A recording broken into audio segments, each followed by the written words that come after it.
hoja ambazo nchi washiriki wametakiwa kuondoka nazo ni namna ya serikali zetu katika nchi za Afrika kuwekeza katika mabadiliko yatakayosaidia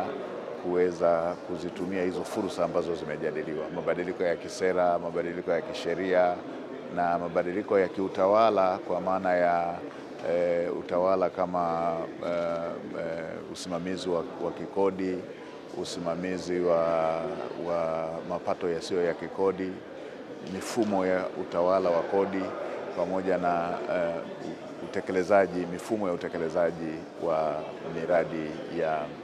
ya maendeleo. Sisi kama nchi ambayo ni moja ya wanufaika wa ushirikiano na Benki ya Maendeleo ya Afrika, tumeshare experience ya miradi ambayo imetekelezwa kwa kutumia vyanzo vya ndani, ikiwemo mradi wa bwawa la Mwalimu Nyerere, miradi ya huduma za jamii, ikiwemo mradi wa Chuo Kikuu cha Dodoma, pamoja na miradi mingine ambayo imetumia vyanzo mitaji iliyoko ndani ya nchi.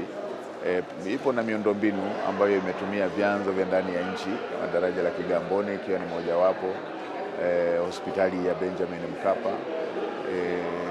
Sisi kama nchi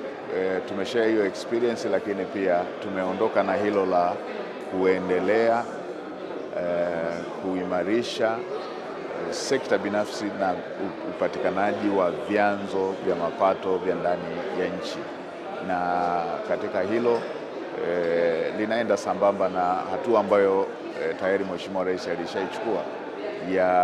ya kuunda tume ya kupitia mifumo ya kikodi,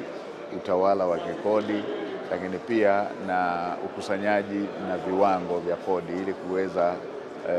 kufanya ukusanyaji kuwa rafiki zaidi, lakini pia na kuongeza wigo ambao utaihakikishia nchi mapato ya kutekeleza miradi ya maendeleo.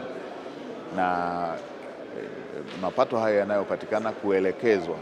katika miradi inayozalisha ajira kwa vijana na akina mama, miradi inayozalisha mapato makubwa ya kiuchumi, miradi inayotengeneza vyanzo vipya vya kodi ili kuenzi uendelevu wa upatikanaji wa mapato ya kikodi. Kasako Media, tunaangazia maisha, tunaandika kesho.